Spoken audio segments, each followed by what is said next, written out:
This is here the all-new Nissan Micra, completely new platform shared with the Renault R5. But we're going to tell you all you need to know about the differences and how special is this new 6th generation Micra. And it's even taking citations from the famous 3rd generation, like here the round headlamps, going back to the roots somewhat. Well, what about this vehicle? We'll tell you all about with Thomas Nautical Fuel in 4K, full screen, full length. Let's go. Very friendly face here with the light design, daytime running light. It's also where the turning indicators appear, for example. And authentic blue is the color here for today. There are different colors available. And also with that contrasting roof, you can have even more color combinations. A relatively round shape here also in the hood. Once again, reminding us of this 3rd generation Nissan Micra, which was really famous among all the Nissan fans around the world. Then if we go towards the side profile, we can see whereas the front is really different to the Renault 5, the side profile and dimensions are somewhat similar. This here 3,97 meters or 156 inches. It's about 6 centimeters or 2 inches longer than the Renault 5. That's more about like the spoiler overhang and so on. And we have some very interesting details at this vehicle. And you know, this is the channel all about details. For example, here, this design line that starts here at the headlamps in the front and then goes all the way horizontal. This is like an ice cream. Then you take a scoop off and you follow this all the way, you know, like when the ice cream is freshly made and then you basically scoop it out. That's what I thought of with this design trick here. The wheel arches here, around the wheel arches, they always use high gloss black and not the matte to make it more premium in the look. Here also always 18-inch wheels, either like these here, aluminum. The base wheels, 18-inch, would start with a wheel cap and then there's steel wheels behind it. More interesting details, and that's what our channel is about. Here, you see here like the 2 lines vertical and 3 lines horizontal. This is when you pronounce it in Japanese, Nissan. It's very interesting. Our Japanese viewer will probably know that or understand it even better. But they also just try to put these small deals in here to be even more joyful. And this is also the charging clip, because this is a small EV, AC charging 11 kilowatt, DC charging 80 or 100 kilowatt. So the bigger battery also gets the little bit quicker charging. Both batteries, however, 15 to 80% state of charge in about 30 minutes. And you either get the 40 kilowatt hour battery or the 52 kilowatt hour battery. And this also defines the horsepower output. So the weaker battery, well, the smaller battery has 120 horsepower output and the bigger battery 150 horsepower output. Excavation figures 8 or 9 seconds, then 9 seconds for the little bit weaker version. Always front wheel drive, by the way. And then here there's a very interesting last pillar. So this is a very strong area. The rear doors are like attached here. You can open them with this hidden function, so to speak. And these very unique tail lamps. And this is also where the turning indicator or hazard light appears actually. And very interesting that there is body color at the inside of the tail lamp. And that is a very, very seldom feature indeed we see there. Yeah, and on the technology side, under what you everything see, like, you know, under the hood, so to speak. So this one has a multi-link rear axle, which is, you know, not that common for this size of a vehicle, and that ensures actually dynamic driving, but at the same time also some comfort. So indeed, design-wise, they have done it pretty much differently than the Renault 5. Battery and basic length and so on, this is then again rather similar. Let's check out if it has any frunk or not. There we go. And no, like the Renault 5 doesn't have a frunk. This is a battery charger here, by the way, for the 12-volt battery, that the car doesn't die here in the studio on us. At least some dampening here. It also has special dampening measures, they say at Nissan, that it's silent on the motorway. We recently drove the Renault R4 at higher speeds on the motorway, and there the thing was that like the insulation from the ground pattern was very good, but some wind noises above 120 kilometers an hour, that was kind of the issue. We'll of course keep you updated how it is with this vehicle here then when we can soon drive it also for you. Heat pump is, by the way, standard in all versions, no matter if it's like low trim or high trim and so on. Sometimes they also make it dependent on the market, but that's the like the European information we have so far. It will also be built in Europe of course, as you might, or as you can imagine, at the Renault plant in France. This is the key fob, or this key card, typical Renault style, basically. They took that over, and it doesn't look that fancy, but the cool thing is that it disappears in the pocket, and then it's very light and slim. Door closing sounds. Nothing so special, but maybe a little bit better than with the Renault R5 recently. Not sure. What do you guys think about that? Here, by the way, this B-pillar here, this is here high gloss black at the moment, and this is in the high trim. If it's low trim, then it's not high gloss black, but rather matte black like this, also like a exterior trim difference then. Inside of the doors here, hard pack, however, it's somewhat structured. And then in the so-called sport trim here, this is like a blue leatherette. No covering here at the inside of the doors. This is also too hard for the elbow, should be a little bit softer.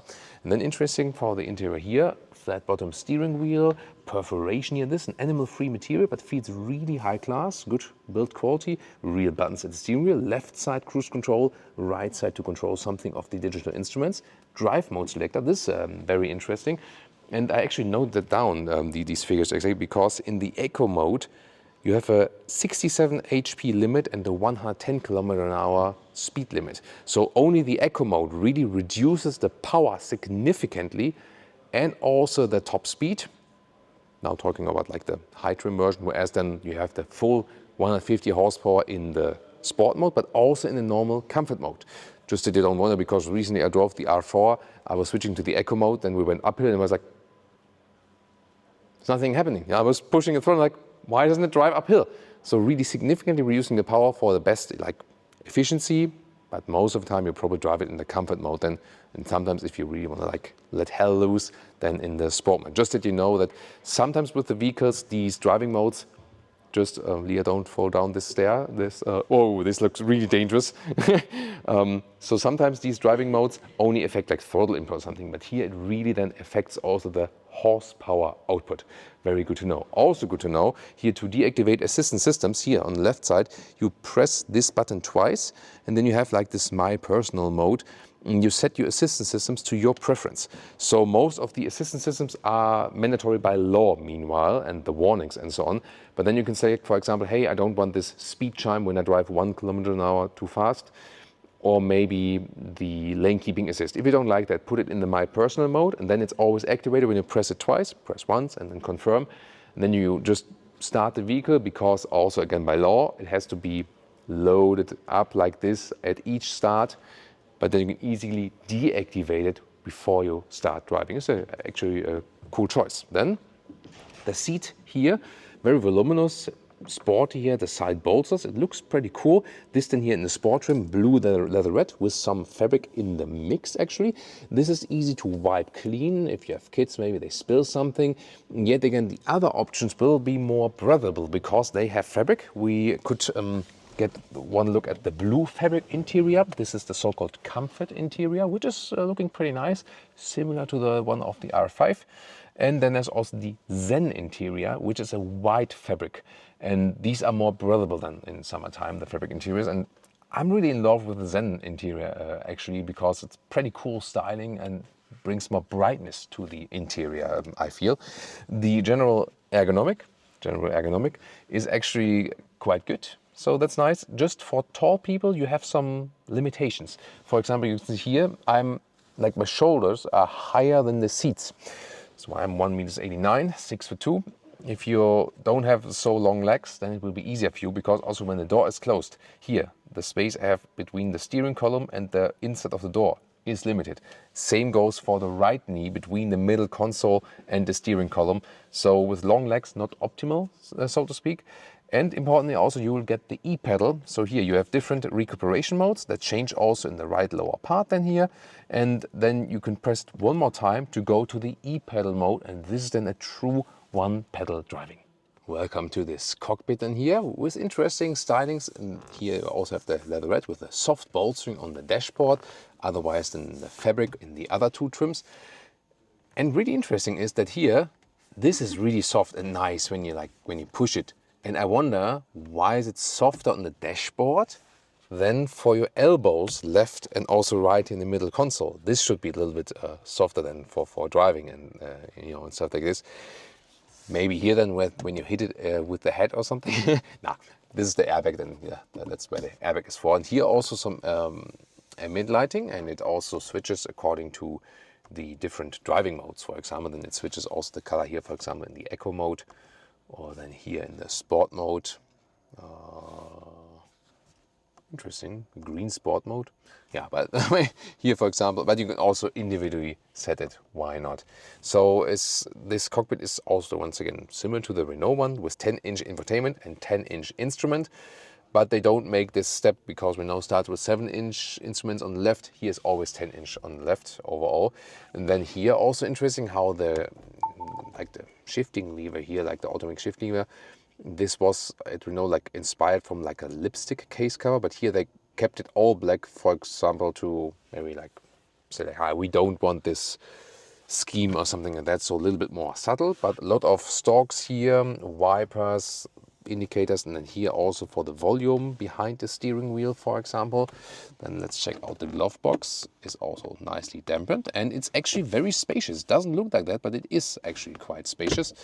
Middle console here. In the front we have once again Mount Fuji. We'll also see it soon in the trunk. So it's like an Easter egg of Mount Fuji. Inductive charging pad, not ventilated though. 2 USB-C chargers. Then here you pull it for the electric parking brake. And then we have some split here for the cup holders. It's not adaptive though really. Then here once again, as I said, could be a little bit softer. Some space underneath. And then my favorite thing here is the climate unit. Warmer, colder. Let's keep doing this for 1 minute for ASMR content, for the fan speed here, for the temperature. It's really cool to have that, and yeah, more and more manufacturers actually put that away. But then again, there are other manufacturers who go back to this feature. Also, by the way, you have minus and plus for the volume here on top of the screen, and you can also shut the screen off here, for example. That would also be possible. Rest of the functions then in the screen. For example, also this automatic route planning. If you put in the destination and then the charging stops are being calculated, it's actually not available in the base trim, but the mid and the high trim do have this calculation. Now that I turn on the AC, this car starts to get a little bit louder here. Once again, by the way, here just the perspective of the headroom here in the front. And then here, the visors do have the light on top here. No enlengthment though, so this is rather basic, but the inside sealing is actually quite nice.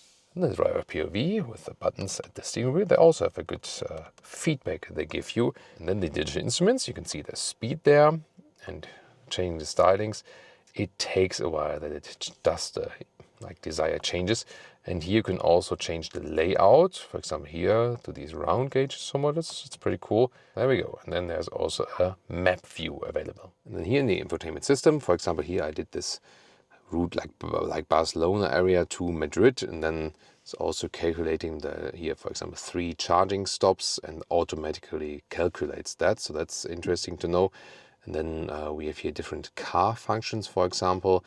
These driver assistance systems, for example, but there you can also here configure your personal mode, what you want to have activated and what not. For example, here for configure my safety purse, I talked about that earlier. Other than that, it's actually kept pretty simple. This built-in Google system, Apple CarPlay and Android Auto is also available. And here you can see when you change the temperature, it's displayed in the lower left. And here, for example, seat heating, and there's even a heated steering wheel available in the higher trims. For the passenger. Oh, yeah. That's a good point that Leah is mentioning. The heated steering wheel for the passenger side. Rear seats, first of all here, hard plastic here all the way around, across the whole door. Automatic window lever here, however. And then, yeah, I don't have much knee room here, like when there's also a tall driver. With one A9 6x2. The headroom does fit in the rear though, so this is no problem. And this is similar in the R5. More legroom is only with the R4 then. And there is also a middle seat available, however, but yeah, once again for tall Ls, not the ideal thing, but just that you get an impression. I mean, it's also not a long car, so still the use of space is still good somewhat. And then here, the seats here, same design as in the front. Isofix at the lower part, also with these caps, you can fold them up, fold them down again. Here's the integrated head restraint in the middle, and then on the top part we have these touch lights. So these are quite funny, right? The kids will probably play with them a lot, I can tell you. And here you could also put the passenger seat a little bit forward. Then you can sit here maybe as a tall adult, like maybe with 3 tall adults or something like that. And beautiful how the top seating here, once again, has this pattern here. So I really like this these details here, you know. So this attention to detail is already what we saw with the Renaults. That is really bringing some life to this vehicle. Now we check out the trunk, which is at 330 liters. And Leah shows me I forgot the most important thing here, the typical Autogefühl ruler. And here it's very interesting. Look at these lamps here, like the taillights. Here, when I open it now, see the split here? It's very unusual. But I mean, it's very interesting and very playful for sure. And then, let me just first show that we make some room. Oh yes, some Easter eggs. Leah is the expert for Easter eggs here. This is Mount Fuji in Japan, like the famous landscape mark, and they have the Easter egg here. And we also saw the other one in the interior. So here the cabin trolley easily fits in also vertically, and then we can make ourselves some space here in the top part, like this and this. Remove this. I already folded one part there, and I think this is easier to fold here in the Nissan Micra, because in the Renault we have these dots they have to press in there, and these are easier to pull. Folding this, and then here the width is about a meter, a little bit less, maybe a meter or 40 inches.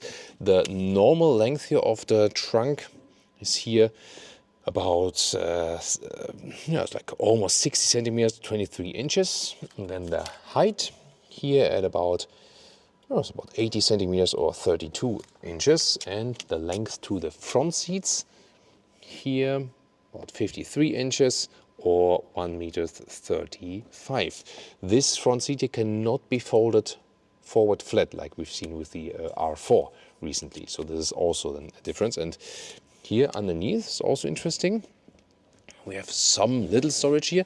And this, for example, where they also hide the V2L adapter, where you can charge some outside equipment then when you put it in the charging port in the front. It's also good that it has this functionality. And don't forget, in Leah's part today here, she can show us more of this vehicle-to-load adapter.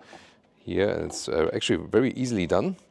So when you want to charge anything from a normal household plug on the outside, just plug it in here. And then, there we go, plug it in there. And then you have to activate it here with pressing the button on the top. We also, at the moment the car is not ready for that. There we go. So now it also flashes green. And then you can basically put in anything you like there. What would you put in there?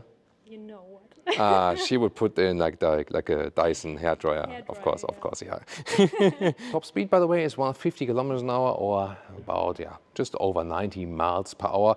And if you drive even quicker, of course, the range will be going down more and more. What kind of real world range does it really have? It depends on how you drive it. City traffic, we recently also tested it with the Renault R5, so you can soon also check out that review. Then the consumption is not that high. Motorway, it's of course higher than lower range, but it will then be somewhat around the 300 kilometer, around the 200 miles range, and then going up and down depending on your use case. And the pricing, well, the Renault 5 starts 25,000 euros, goes up to about 37,000 euros, high trim, big battery. And although the official prices for these here are not fixed yet, it will be somewhat also in this area. And very important for you to know, to check out now the Renault 5 and the Renault 4.